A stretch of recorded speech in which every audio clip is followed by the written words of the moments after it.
क्या आपने कभी महसूस किया है कि शब्द आपके पास है, दिमाग में बातें भी हैं, लेकिन जैसे ही किसी से बात करने का मौका आता है सब कुछ गायब हो जाता है।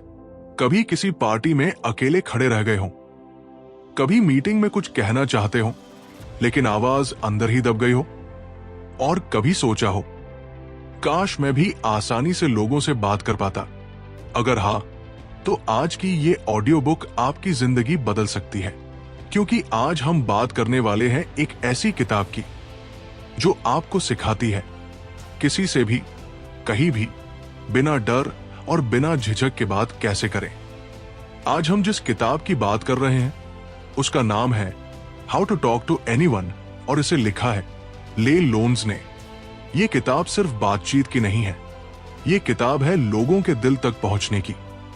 ये किताब सिखाती है कि कैसे शब्दों से पहले आपकी बॉडी लैंग्वेज बोले, कैसे आपकी मौजूदगी लोगों को आकर्षित करे, और कैसे आप सामने वाले को ये महसूस करा सकें कि वो इंसान इस पल में सबसे ज्यादा अहम है।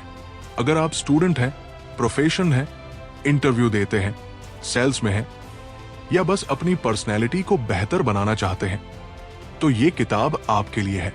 अब चलिए इस किताब को समझते हैं 5 ऐसे अध्यायों में जो आपकी बातचीत की दुनिया बदल देंगे। अध्याय 1, पहला इंप्रेशन, जो शब्दों से पहले बनता है। सोचिए, आप किसी अजनबी कमरे में दाखिल होते हैं, दरवाजा खुलता है, कुछ लोग बात कर रहे होते हैं, कुछ लोग चुपचाप बैठे होते हैं, और जैसे ही आप अंदर कदम रखते हैं कुछ नजरें आपकी तरफ उठती हैं। अभी आपने एक भी शब्द नहीं बोला है, लेकिन आपके बारे में राय बन चुकी है। हैरानी की बात ना, लेकिन यही जिंदगी की सबसे गहरी सच्चाई है। लेल इस किताब में साफ कहती है, लोग पहले आपको महसूस करते हैं, बाद में आपकी बातें सुनते हैं। मतलब ये कि आपके शब्दों से पहले आपकी बॉडी बोलती है, आपके चलने का तरीका बोलता है, आपकी आंखें बोलती है, आपकी मुस्कान बोलती है। अब जरा खुद से एक सवाल पूछिए, क्या आपकी बॉडी वही बोल रही है जो आप दुनिया को दिखाना चाहते हैं? ज्यादातर लोग यही सबसे बड़ी गलती कर देते हैं। कंधे झुके हुए, नजरें नीचे, चेहरे पर अनजाना सा तनाव, और फिर शिकायत करते हैं, लोग मुझे सीरियस नहीं लेते, लोग मेरी बात नहीं सुनते। दोस्तों, लोग आपको वैसे ही लेते हैं जैसे आप खुद को पेश करते हैं। अगर आप खुद को छोटा महसूस करेंगे तो दुनिया भी आपको छोटा ही देखेगी। इस किताब में पहला और सबसे ताकतवर हथियार बताया गया है, दिल से आई मुस्कान। लेकिन ध्यान रखिए, ये कोई बनावटी मुस्कान नहीं है। ये वो मुस्कान नहीं है जो हम औपचारिकता में दे देते हैं। ये वो मुस्कान है जो आप किसी अपने को देखकर देते हैं, जो आंखों से शुरू होती है और दिल तक जाती है। लेल इसे कहती है फ्लडिंग स्माइल। मतलब क्या? मतलब जैसे ही आप किसी को देखें तुरंत मुस्कुराने की जल्दी मत कीजिए। एक पल रुकिए, सामने वाले को पूरी तरह देखिए, उसे महसूस कीजिए, और फिर दिल से मुस्कुराइए। ये छोटी सी देरी आपकी मुस्कान को सच्चा बना देती है और सामने वाले को ये एहसास देती है, ये इंसान दिखावा नहीं कर रहा। अब जरा एक उदाहरण समझिए। मान लीजिए आप इंटरव्यू के लिए गए हैं, दिल थोड़ा तेज धड़क रहा है, हथेलियों में हल्की नमी है। अगर आप अंदर घुसते ही जल्दी जल्दी मुस्कुरा दें तो वो मुस्कान नकली लगेगी। लेकिन अगर आप अंदर जाए, सीधे खड़े हो, आंख मिलाए, एक पल रुके और फिर हल्की सच्ची मुस्कान दे, तो सामने वाला बिना कुछ कहे आपको भरोसेमंद मान लेगा। याद रखिए, भरोसा शब्दों से नहीं, एहसास से बनता है। अब बात करते हैं आंखों की। आंखें आत्मा का आईना होती है। अगर आप बात करते समय नजरें चुराते हैं तो सामने वाले को लगेगा आप खुद पर भरोसा नहीं करते। लेकिन इसका मतलब ये नहीं कि आपको घूरना है। इस किताब में सिखाया गया है, बात करते समय सामने वाले की आंखों में देखिए, उसी तरह जैसे आप किसी अपने से बात करते हैं। नजर में सहजता होनी चाहिए, जबरदस्ती नहीं। अब आते हैं शरीर की मुद्रा पर। सीधे खड़े होना, कंधे खुले रखना, सिर थोड़ा ऊपर, ये सब घमंड नहीं दिखाता, ये आत्मसम्मान दिखाता है। एक बहुत प्यारा सा रूपक इस किताब में समझाया गया है। अगर आप खुद को छोटा बनाकर पेश करेंगे तो दुनिया भी आपको छोटा ही देखेगी, लेकिन अगर आप खुद को सम्मान देंगे तो बिना बोले लोग भी आपको सम्मान देंगे। पहला इंप्रेशन कोई अभिनय नहीं है, ये कोई रोल नहीं है जो आपको निभाना है, ये आपके अंदर की स्थिति का बाहर दिखना है। इसलिए दिखावा मत कीजिए, अंदर से शांत रहिए, गहरी सांस लीजिए, अपने कंधों को ढीला छोड़िए और खुद से कहिए, मैं यहां होने के लायक हूं। जैसे ही आप ये अंदर से महसूस करेंगे, आपकी बॉडी खुद ब खुद बदल जाएगी, आपकी चाल बदल जाएगी, आपकी आंखों की चमक बदल जाएगी। और यही है इस अध्याय का सबसे बड़ा सबक। आप लोगों को प्रभावित नहीं करते, आप लोगों को महसूस कराते हैं। जब आप खुद को स्वीकार करते हैं तो दुनिया भी आपको स्वीकार करने लगती है। यही है पहला इंप्रेशन, जो शब्दों से पहले बनता है और लंबे समय तक याद रहता है। अध्याय 2, लोगों को खास महसूस कराने की कला। दोस्तों, जरा एक पल रुकिए और दिल से सोचिए, आपकी जिंदगी में वो कौन से लोग हैं जिनके साथ आप थकने के बाद भी बात करना चाहते हैं, जिनसे मिलने के बाद मन हल्का हो जाता है, जिनके पास बैठकर लगता है यहां मैं खुद बन सकता हूं। क्या इसलिए क्योंकि वो बहुत ज्यादा बोलते हैं, या इसलिए क्योंकि वो बहुत ज्यादा ज्ञान देते हैं? नहीं, असल वजह यह है, उनके साथ आप खुद को महत्वपूर्ण महसूस करते हैं। आपको लगता है कि आपकी बातें मायने रखती है। लेल इस किताब में कहती है, दुनिया का हर इंसान, चाहे वो कुछ भी कहे, दिल के अंदर एक ही चीज चाहता है, उसे महसूस कराया जाए कि वो मायने रखता है। और जो इंसान ये कला सीख लेता है, वो सिर्फ अच्छा बोलने वाला नहीं बनता, वो दिलों पर राज करता है। अब सवाल यह है, किसी को खास महसूस कैसे कराया जाए? बिना दिखावे के, बिना बनावट के। इस अध्याय का पहला और सबसे जरूरी नियम है ध्यान से सुनना। लेकिन ध्यान से सुनना, ये जितना आसान लगता है उतना है नहीं। ध्यान से सुनना मतलब ये नहीं कि सामने वाला बोल रहा है और आप मन ही मन अगला जवाब सोच रहे हैं। ध्यान से सुनना मतलब ये है, आप पूरी तरह उसी पल में मौजूद हैं। जब कोई आपसे बात करे तो मोबाइल धीरे से नीचे रख दीजिए, नजरें मिलाइए, सिर हिलाकर संकेत दीजिए और अपने शरीर से दिखाइए कि आप सच में सुन रहे हैं। क्योंकि दोस्तों, सुनना भी एक तरह की इज्जत है। इस किताब में एक बहुत ही खूबसूरत तरीका बताया गया है, सामने वाले की बात को उसके ही शब्दों में या उसके ही भाव में दोहराना। जैसे कोई कहे, मैं अपने काम से बहुत परेशान हूं, आप जवाब दें, लगता है काम का दबाव आपको अंदर से थका रहा है। ध्यान दीजिए, आपने कोई सलाह नहीं दी, आपने कोई समाधान नहीं बताया, लेकिन सामने वाले को यह महसूस हो गया, ये इंसान मुझे समझता है, ये मुझे ठीक करने की कोशिश नहीं कर रहा, ये मुझे सुन रहा है। और यही से रिश्ता गहराना शुरू होता है। इस अध्याय का दूसरा नियम है, बीच में मत काटिए। हमें से ज्यादातर लोग बात इसलिए नहीं सुनते क्योंकि हम अपनी बारी का इंतजार कर रहे होते हैं। हमें लगता है अब मेरी बात आए। लेकिन याद रखिए, जो इंसान बीच में रोकता है वो अनजाने में एक संदेश देता है, मेरी बात ज्यादा जरूरी है। और इससे सामने वाला धीरे धीरे बंद होने लगता है। वो कम बोलता है और दिल की बातें रोक लेता है। अगर आप चाहते हैं कि लोग आपसे खुलकर बात करें तो उन्हें पूरा बोलने दीजिए। बीच में सन्नाटा आए तो डरिए मत। कभी कभी खामोशी ही सबसे गहरी बातें बाहर लाती है। तीसरा नियम है नाम की ताकत। इस दुनिया में हर इंसान को सबसे प्यारा शब्द क्या लगता है? उसका अपना नाम। जब आप बातचीत के दौरान सामने वाले का नाम लेते हैं तो उसे महसूस होता है, मैं भीड़ में नहीं हूं, मुझे पहचाना जा रहा है। जैसे अच्छा विचार है राहुल, आपने सही बात कही। नेहा, नाम इंसान को भीड़ से अलग कर देता है, उसे खास बना देता है। अब एक छोटी सी कहानी सुनिए। एक ऑफिस में 2 मैनेजर थे। एक सबको सिर्फ तुम या आप कहकर बुलाता था, दूसरा हर कर्मचारी को नाम से बुलाता था, काम के लिए धन्यवाद देता था और बात ध्यान से सुनता था। धीरे धीरे लोग दूसरे मैनेजर के लिए ज्यादा मेहनत करने लगे। क्यों? क्योंकि उन्हें लगा ये हमें देखता है, ये हमें सिर्फ कर्मचारी नहीं इंसान समझता है। और यही इस अध्याय का सबसे गहरा सच है।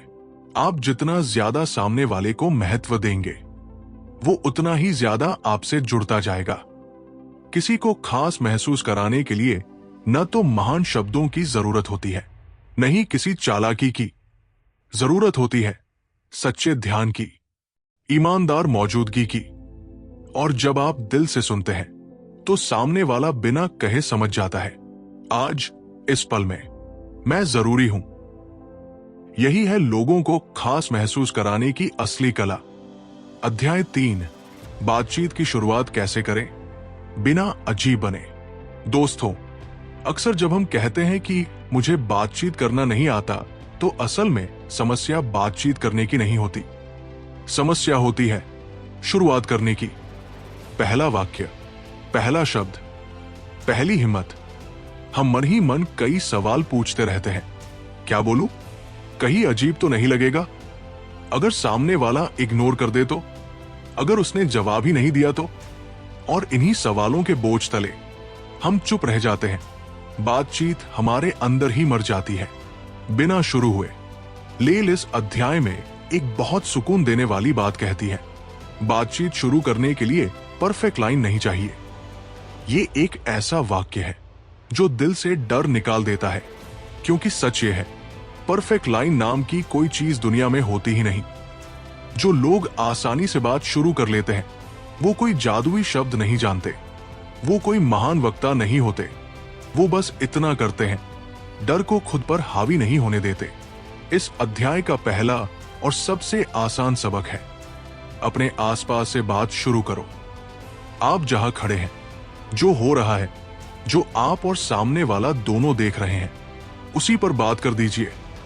जैसे बस स्टॉप पर खड़े हैं, आज बस कुछ ज्यादा ही देर कर रही है, रेलवे प्लेटफॉर्म पर है, आज काफी भीड़ है, ऑफिस की मीटिंग में बैठे हैं, आज एजेंडा काफी लंबा लग रहा है। ये लाइनें बहुत साधारण हैं, इनमें कोई होशियारी नहीं है, लेकिन यही साधारणपन बातचीत को सहज बना देता है, क्योंकि सामने वाला भी वही देख रहा होता है जो आप देख रहे हैं, इसलिए उसे अजीब नहीं लगता। इस अध्याय का दूसरा सबक है, खुद को साबित करने की कोशिश मत कीजिए। अक्सर हम बातचीत की शुरुआत ऐसे करते हैं जैसे हमें खुद को इंप्रेसिव साबित करना हो, जैसे भारी शब्द बोलना, ज्यादा ज्ञान दिखाना, खुद को बहुत स्मार्ट दिखाना। लेकिन याद रखिए दोस्तों, बातचीत कोई मंच नहीं है जहां आपको प्रदर्शन करना है। ये एक पुल है जो दो इंसानों को जोड़ता है, और पुल तभी मजबूत बनता है जब दोनों तरफ से सहज कदम रखे जाए। जब आप भारी भरकम शब्दों से बचते हैं और जैसे है वैसे रहते हैं, तो सामने वाला भी धीरे धीरे सहज हो जाता है। तीसरा और सबसे जरूरी नियम है, सवाल पूछिए, लेकिन सवाल ऐसे नहीं जिनका जवाब सिर्फ हाँ या ना में खत्म हो जाए। जैसे पूछने की जगह आप यहां पहले भी आए हैं, पूछिए आपको यहां सबसे अच्छा क्या लगता है। खुले सवाल सामने वाले को सोचने और बोलने का मौका देते हैं, और जैसे ही कोई बोलने लगता है, बातचीत अपने आप बहने लगती है। अब एक छोटी सी कहानी समझिए। एक लड़का था जो हर पार्टी में चुपचाप एक कोने में खड़ा रहता था। लोग हंस रहे होते, बातें कर रहे होते, और वो बस देखता रहता। उसने ये अध्याय पढ़ा और अगली पार्टी में बस इतना सा वाक्य बोला। आप इस जगह को कैसे जानते हैं? बस इतना ही, कोई चुटकुला नहीं, कोई होशियारी नहीं, और वहीं से एक लंबी बातचीत शुरू हो गई। क्यों?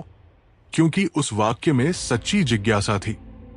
इस अध्याय का सबसे बड़ा सच यही है, लोग आपसे बात नहीं करते क्योंकि आप क्या बोलते हैं, लोग आपसे बात करते हैं क्योंकि आप उन्हें बोलने का मौका देते हैं। अगर अगली बार बातचीत शुरू करने से डर लगे, तो बस ये याद रखिए, आप अजीब नहीं लगेंगे अगर आप सच्चे रहेंगे। और जैसे ही आप पहला वाक्य बोल देंगे, डर धीरे धीरे अपने आप खत्म हो जाएगा। यही है बातचीत की शुरुआत की असली कला, सरल, सहज और पूरी तरह इंसानी। अध्याय 4, बॉडी लैंग्वेज, जो आपकी चुप्पी में भी बोलती है। दोस्तों, एक पल के लिए रुकिए, गहरी सांस लीजिए और जरा सोचिए, अगर आप किसी से एक भी शब्द न बोले, फिर भी क्या आप कुछ कह सकते हैं? क्या सामने वाला आपके बारे में कुछ महसूस कर सकता है? जवाब है हाँ, और सिर्फ थोड़ा नहीं, बहुत कुछ। लेल इस अध्याय में साफ साफ कहती है, आपका शरीर आपके शब्दों से कहीं ज्यादा तेज बोलता है। यानी आप बोलने से पहले ही अपनी कहानी सुना चुके होते हैं। अक्सर ऐसा होता है, हम कहते कुछ और है, लेकिन हमारी बॉडी कुछ और ही दिखा रही होती है। हम कहते हैं मैं ठीक हूं, लेकिन कंधे झुके होते हैं, हाथ बंधे होते हैं और नजरें जमीन पर होती हैं। और सामने वाला हमारे शब्दों पर नहीं, हमारे शरीर पर भरोसा करता है। अब जरा खुद को ध्यान से देखिए। जब आप घबराते हैं तो क्या होता है? कंधे सिकुड़ जाते हैं, हाथ आपस में बंध जाते हैं, सांस उथली हो जाती है, नजरें नीचे चली जाती है। ये सब बिना बोले एक ही बात कहते हैं, मैं सहज नहीं हूं। और जैसे ही सामने वाला ये महसूस करता है, वो भी अनजाने में असहज हो जाता है। यही वजह है कि कई बार बिना किसी वजह के बातचीत भारी लगने लगती है। इस अध्याय का पहला और सबसे जरूरी नियम है खुली बॉडी लैंग्वेज। खुले कंधे, खुले हाथ और सीधा लेकिन ढीला शरीर। ध्यान रखिए, सीधा खड़ा होना घमंड नहीं दिखाता, ये आत्मविश्वास का संकेत है। जब आप शरीर से खुले होते हैं तो सामने वाला भी धीरे धीरे खुलने लगता है। उसे लगता है यहां खतरा नहीं है, यहां मैं सुरक्षित हूं। दूसरा जरूरी सबक है हल्का आगे झुकना।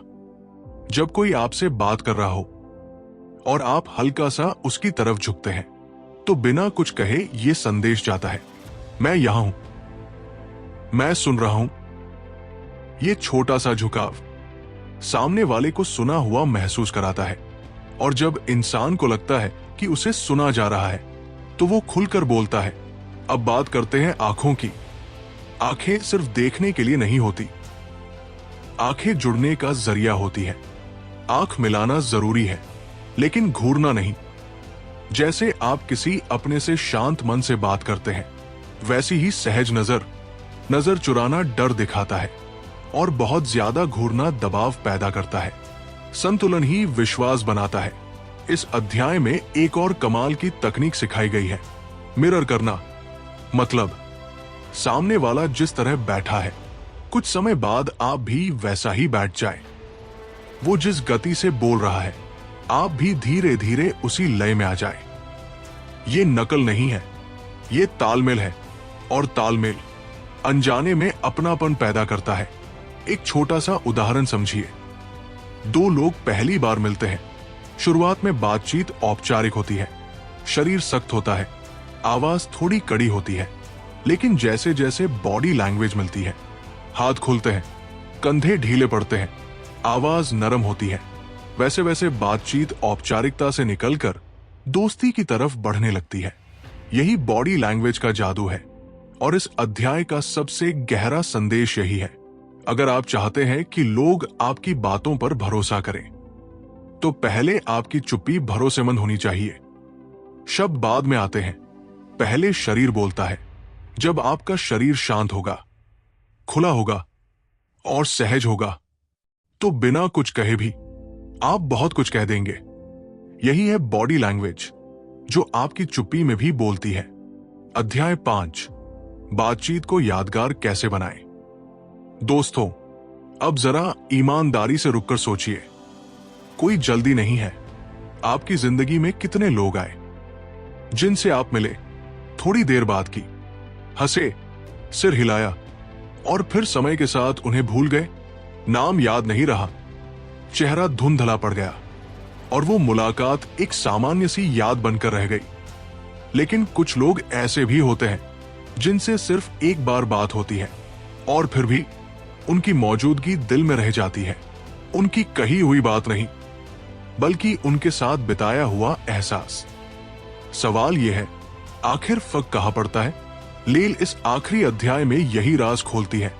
वो कहती है, लोग आपकी बातें नहीं याद रखते, लोग ये याद रखते हैं कि आपने उन्हें कैसा महसूस कराया।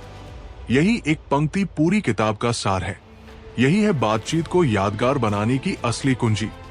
इस अध्याय का पहला और सबसे आसान नियम है, अंत हमेशा सकारात्मक रखिए। बातचीत चाहे 5 मिनट की हो या कई घंटों की, अगर उसका अंत अच्छा हो तो पूरी बातचीत एक अच्छी याद बन जाती है। जैसे बातचीत के आखिर में सच्चे दिल से कहना, आपसे बात करके सच में अच्छा लगा। ये वाक्य साधारण लगता है, लेकिन इसका असर काफी गहरा होता है, क्योंकि ये सामने वाले को बिना बोले ये संदेश देता है, तुम मेरे समय के लायक थे, मैंने तुम्हें ध्यान से सुना। दूसरा नियम है सच्ची तारीफ। ध्यान रखिए दोस्तों, सच्ची, झूठी या बनावटी तारीफ लोग पल भर में पहचान लेते हैं, लेकिन जब आप किसी एक बात पर ईमानदारी से तारीफ करते हैं तो वो तारीफ सीधे दिल तक पहुंचती है। जैसे आप चीजों को समझाने का तरीका बहुत सरल रखते हैं, या आपकी सोच में साफ साफ ईमानदारी दिखती है। ये शब्द सामने वाले को ये महसूस कराते हैं, मुझे देखा गया, मुझे समझा गया, और इंसान के लिए इससे बड़ी बात शायद ही कुछ होती है। तीसरा नियम है, बातचीत को थोड़ा अधूरा छोड़िए। मतलब ये बिल्कुल नहीं कि बदतमीजी से उठ जाए या अचानक बातचीत तोड़ दें। मतलब ये कि ऐसा एहसास छोड़िए कि आगे फिर बात होगी। जैसे जाते जाते कहना, इस पर फिर कभी आराम से बात करेंगे। ये एक छोटी सी लाइन बातचीत को भविष्य से जोड़ देती है। अब एक छोटी सी कहानी ध्यान से सुनिए।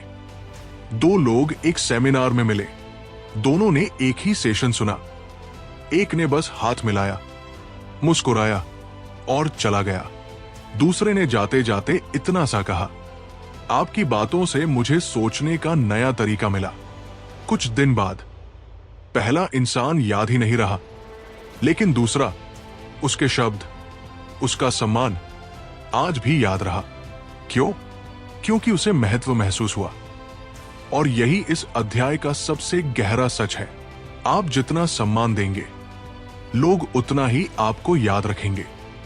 बातचीत को यादगार बनाने के लिए न तो ज्यादा बोलना जरूरी है, नहीं कुछ बहुत अनोखा कहना। जरूरी है सिर्फ इतना, सामने वाले को थोड़ा बेहतर महसूस कराकर जाना, जितना वो पहले था। अगर आपकी मौजूदगी के बाद कोई इंसान हल्का महसूस करे, अगर उसके चेहरे पर एक सच्ची मुस्कान आ जाए, अगर वो अपने बारे में थोड़ा अच्छा सोचे, तो समझ लीजिए आपने बातचीत को यादगार बना दिया।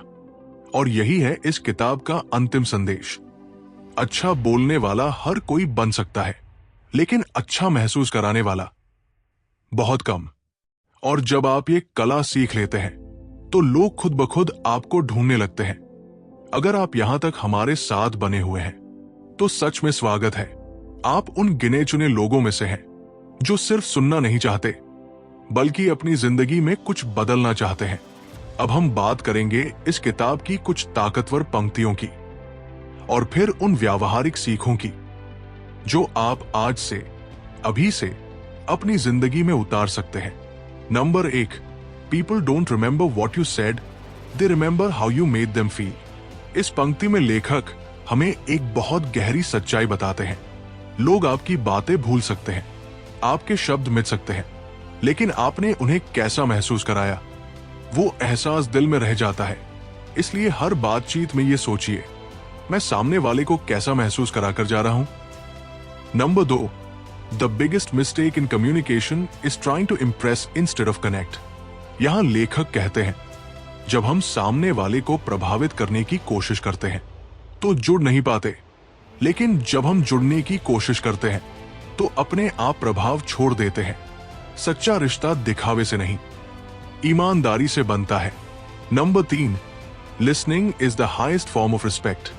इस एक लाइन में पूरी बातचीत की आत्मा छुपी है। जब आप किसी को ध्यान से सुनते हैं तो आप उसे ये बता रहे होते हैं, तुम जरूरी हो, और इंसान को इससे बड़ी इज्जत कुछ नहीं लगती। Number 4, your body speaks before your mouth does. लेखक यहां याद दिलाते हैं कि आपकी बॉडी लैंग्वेज आपके शब्दों से पहले पहुंच जाती है। इसलिए अगर शरीर में तनाव है तो शब्द भी कमजोर पड़ जाते हैं।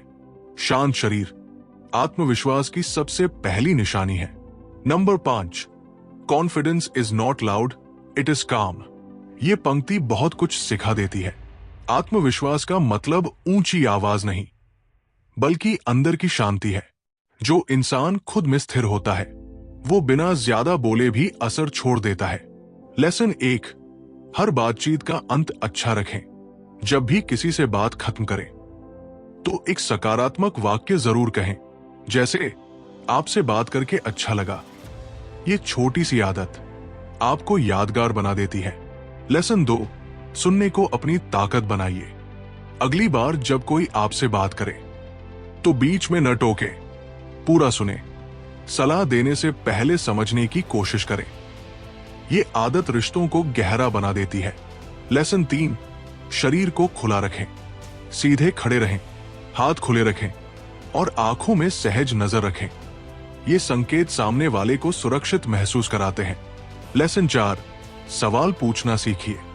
बातचीत को आगे बढ़ाने के लिए खुले सवाल पूछिए, जैसे आपको ये काम क्यों पसंद है। इससे सामने वाला बोलता है और आप जुड़ते हैं। लेसन 5, खुद बने रहिए। सबसे जरूरी सीख यही है, आपको कोई और बनने की जरूरत नहीं। जब आप सहज और सच्चे रहते हैं तो लोग अपने आप आपसे जुड़ जाते हैं। याद रखिए दोस्तों, बातचीत एक कला है और ये कला अभ्यास से निखरती है। अगर आप आज सिर्फ एक सीख भी अपनी जिंदगी में उतार लेते हैं तो यकीन मानिए आपकी दुनिया बदलनी शुरू हो जाएगी। अब हम लोग इस किताब के आखिरी पड़ाव पर आ चुके हैं। अब समय है पूरी किताब को एक गहरी सांस के साथ समेटने का। इस किताब ने हमें कोई भारी फॉर्मूला नहीं सिखाया, इसने हमें कोई बनावटी तरीका नहीं बताया। इस किताब ने बस हमें याद दिलाया कि बातचीत इंसान से इंसान का रिश्ता है। हमने सीखा कि पहला इंप्रेशन शब्दों से पहले बनता है। हमने समझा कि लोगों को खास महसूस कराना सबसे बड़ी ताकत है।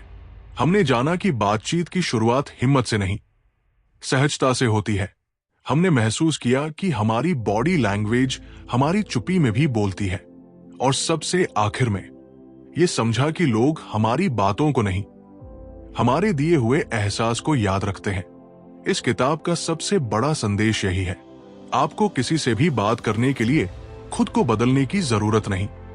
जरूरत है तो बस खुद को अपनाने की। जब आप सामने वाले को सम्मान देंगे, ध्यान देंगे और सच्चाई से सुनेंगे तो बातचीत अपने आप सुंदर हो जाएगी। याद रखिए दोस्तों, अच्छा बोलना एक हुनर है, लेकिन अच्छा महसूस कराना एक पहचान बनाता है। और अगर आप इस किताब की एक भी सीख अपनी जिंदगी में उतार लेते हैं तो यकीन मानिए लोग आपसे बात करने के बाद आपको भूल नहीं पाएंगे। यही है how to talk to anyone का असली सार। अल्फा बुक के साथ इस सफर में बने रहने के लिए दिल से धन्यवाद। अब बारी है इन बातों को सुनने की नहीं, जीने की।